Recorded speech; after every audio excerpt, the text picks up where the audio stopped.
Hello కాకా నమస్తే welcome back to Warangal pet lover. ఈరోజు వీడియో వచ్చిందంటే how to take care the guppy బేబీస్ని ఎలా కాపాడుకోవాలి, డెత్ కౌంట్ అనేది ఎలా తగ్గించుకోవాలి అనేది ఈ వీడియోలో ఉంటుంది. చలో ఇంట్రో చూసేయండి. గప్పీ బేబీస్ని టేక్ కేర్ చేసుకోవాలంటే మనం అయితే పార్ట్స్ వైజ్ గురించి మాట్లాడుకున్నాం. ఫస్ట్ పాయింట్ వచ్చేసి మనకైతే ఫుడ్ అయితే అవసరం. ఫుడ్ వచ్చేసి ఎలాంటి ఫుడ్ వేయాలంటే పిల్లెట్ ఫుడ్స్ అయితే వాడచ్చు. మనం అయితే పిల్లెట్ ఫుడ్స్ని అయితే క్రష్ చేసి అయితే బేబీస్కి అయితే వేయచ్చు. అలాగే మనకు లైవ్ కల్చర్స్ అయితే ఉంటాయి కదా, మొయినా అలాగే ఆర్టీ మెట్వామ్స్ అవి ఇవన్నీ అయితే మనమైతే బేబీస్కి అయితే ఫీడ్ చేయొచ్చు. సెకండ్ పాయింట్ వచ్చేసి ఏంటంటే మనకైతే రెగ్యులర్ 2 daysకి ఒకసారి అయితే సైఫాన్ అయితే చేసుకోవాలి.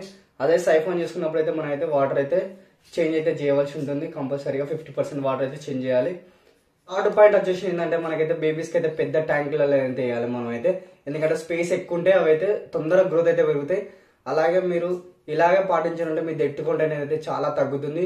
అలాగే ఈ ఫుడ్స్ అయితే మనకైతే కంపల్సరీగా లైవ్ ఫుడ్స్ వాడడానికి అయితే చూడండి. లైవ్ ఫుడ్స్ వాడితే తొందరలో గ్రోత్ అయితే వస్తుంది. ఎవరైనా కొత్తగా మన ఛానల్కి వచ్చినట్టే లైక్ చేయండి, సబ్స్క్రైబ్ చేసుకోండి.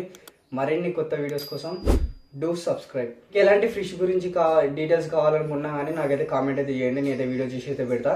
అలాగే మీరు ఎక్కడి నుంచి చూస్తున్నారో మీ డిస్ట్రిక్ట్ నేమ్ అయితే కామెంట్ చేయండి. ఇది మాత్రం మర్చిపోకండి. Do subscribe. Love you.